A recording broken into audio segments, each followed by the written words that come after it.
So hi everyone, I decided I'd go ahead and do this while I'm thinking about it. I was going to do a whole series of videos about my training with Wil Trans, but today that ended for various reasons, so disappointed in myself. I'm going to be a little honest, I'm not sure when exactly I'm going to post this because I've got some things to think about, but whereas the training that I got at Wil Trans was good, the part, like the driving part, was very, very good, but they had like way too many trainers on the pad for backing who were suggesting different things and trying to just say different ways to do it. So that kind of made that part confusing and a little overwhelming for me. Uh, they like the trainers that I had seemed to tell me that I got the straight line backing real well, which was the only backing that any of us did, surprisingly. And I just don't feel like they did enough training with us in the trucks. We all legitimately went out one time bobtailing, one time with the trailer, and then we practiced backing. I want to say we practiced backing for about, I wasn't over there the whole time today, so they may have done some more backing of different types. I don't know. But we practiced the straight line backing for about 4 hours yesterday, and then we practiced it for about 2 more hours today. Those of us that weren't doing, like, we practiced the pre-trip a little bit, and we practiced the actual driving some today. Those of us who, well, actually only one of us, I guess, went out yesterday, except for the guy who already knew who his trainer was and went out with his trainer. But yeah, I really didn't feel like they did enough of the actual training for the driving. So that disappointed me some. Yeah, I know that we were only there for a week and we did simulators. We did a little bit of classroom stuff, not a whole lot of that either. We did more backing than we did anything else, and I know backing is the most dangerous and it's the most important, but there were a lot of times when we were there that no one was telling us what we needed to be doing. No one was telling us that we needed to be doing anything. And I was always like, come on, guys, we need to be doing something. We can't just, we shouldn't just be sitting here. I don't want them to think that we're lazy or anything. And yet I'm the one that got sent home, but it's whatever.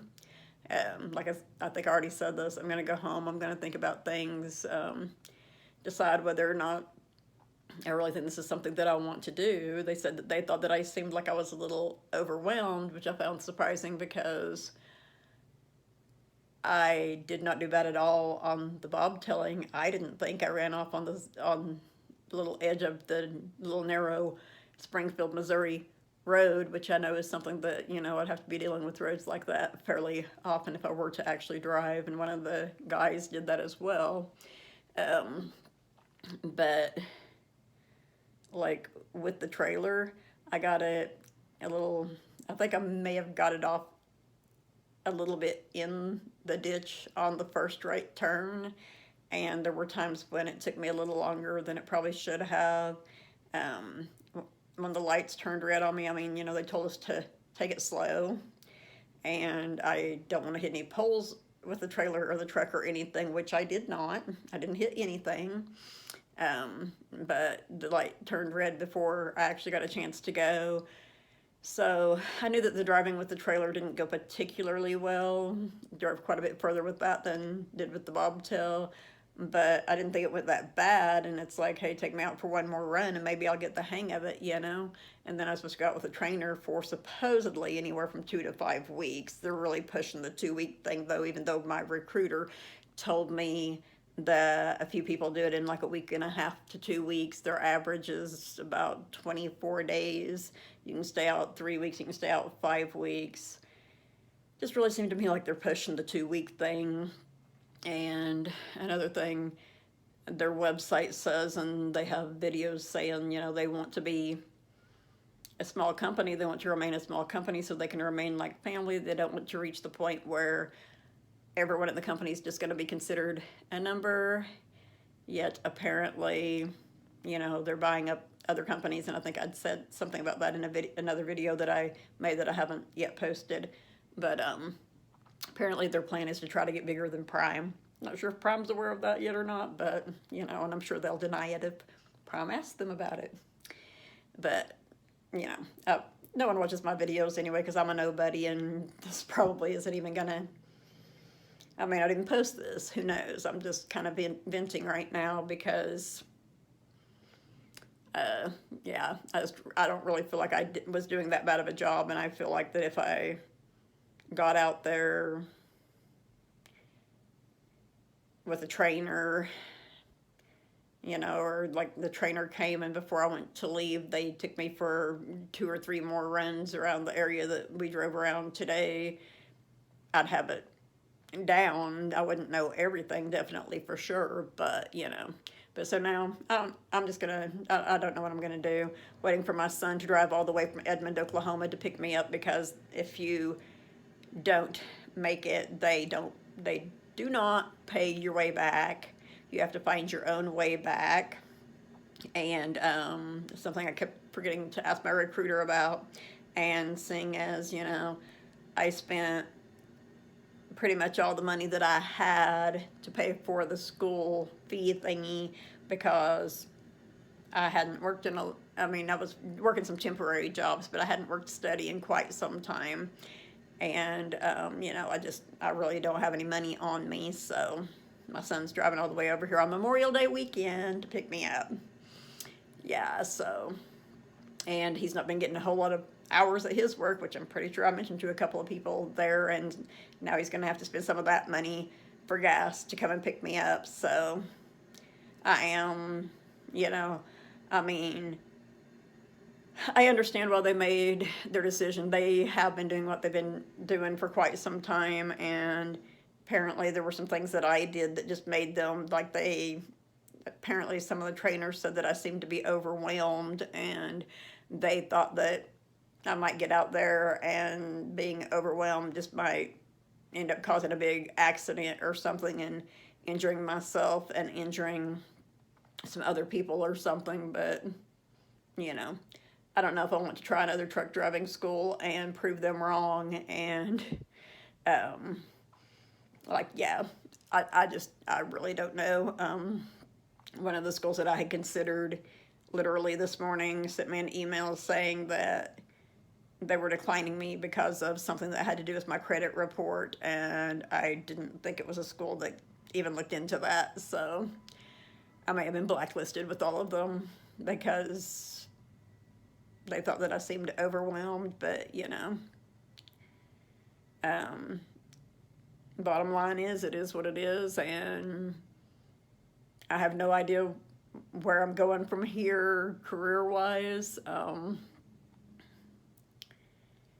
Just, yeah, I'm trying not to be too disappointed in myself, because I was like, I gotta follow through with this, but then one good thing, and I totally hope that it turns out to be true, is that the guy who talked to me about going home said that I wasn't going to owe anything. He said I didn't have to worry about that. So hopefully a month or 2 down the road, I don't end up getting a bill for being there for 5 days. Like, if you leave before midnight the 3rd day, they don't charge you anything.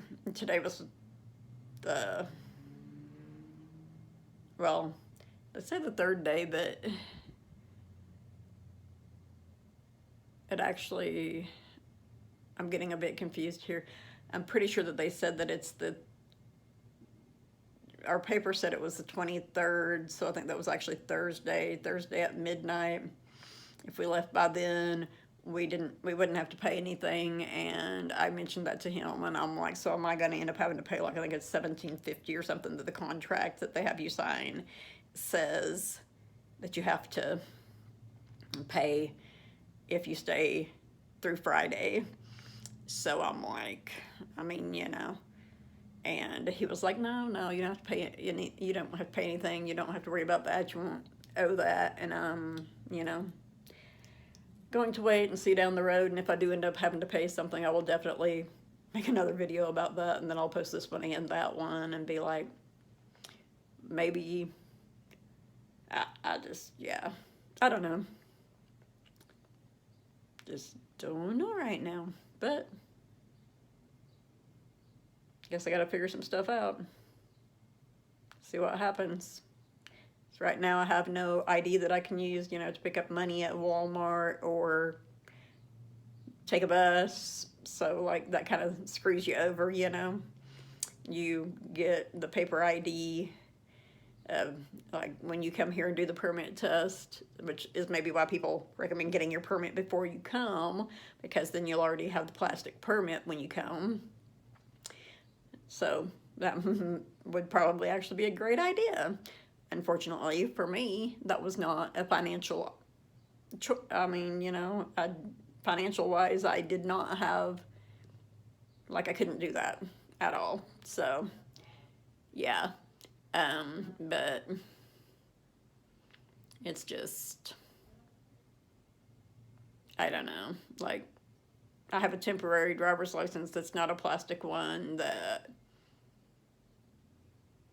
hopefully I'll at least be able to drive on. So yeah, and they're supposed to be like, they were supposed to get my plastic permit and temporary driver's license or whatever, or driver's license, Missouri license, and temporary or CDL permit. I got the word temporary stuck in my head. But anyway, they were supposed to be doing that. And I'm confusing myself again. But anyway. Oh yeah, it was supposed to be there, I guess, like, it says to allow 30 days, up to 30 days or something like that. And that's where the lady at the DMV said that it would take about 2 weeks. But maybe they're going to put a slowdown on mine because I got kicked out or some shit. I don't know. Excuse my language. But, so yeah, they're going to be,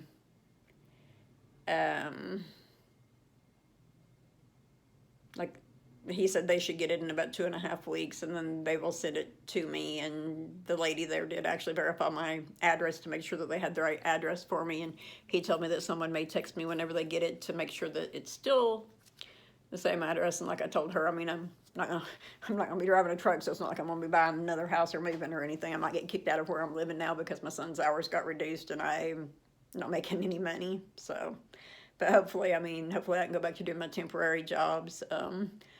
Let my temporary agency lady know. I don't know if I want to work Monday, but anyway, let her know sometime that I'll be available to work. So I think I'm done venting. Messages are popping up on my phone. My whole family, well, not my whole family, part of my family's texting me wanting to make sure that I have a way to get home from Springfield, Missouri to Edmond, Oklahoma. And, you know, at this point, I'm really glad that I don't live in New York like the one guy, or Florida like the other guys who are in my class, or Georgia, or some of the places that some of these other people live, you know. So, yeah, this one guy said that a lady that was in his class was from Texas, and she had to buy her way back, and she went to Swift Academy after this place turned her down, and now she's driving for Swift. So, like, they thought, like, she was having some backing issues and maybe a couple of other things, but, or she's not driving for Swift, I'm sorry, she's going to the C1 truck driving school here, and she's probably the truck driver for C1 that drove down by Wil Trans the other day. Now that I think about it, she's probably like, I want to see what's going on over there and let them, you know, maybe let some of them see that I'm driving this truck and, hey, look, maybe I do have the hang of it and I'm not doing as bad as y'all thought. But it's my understanding that C1 is also just a 1-week course. Someone told me that Swift does more like at least 2 to 3 weeks. So maybe even 5. So I don't know. Anyway, I'm going to answer these texts now and wait for my son to come pick me up. So, yeah.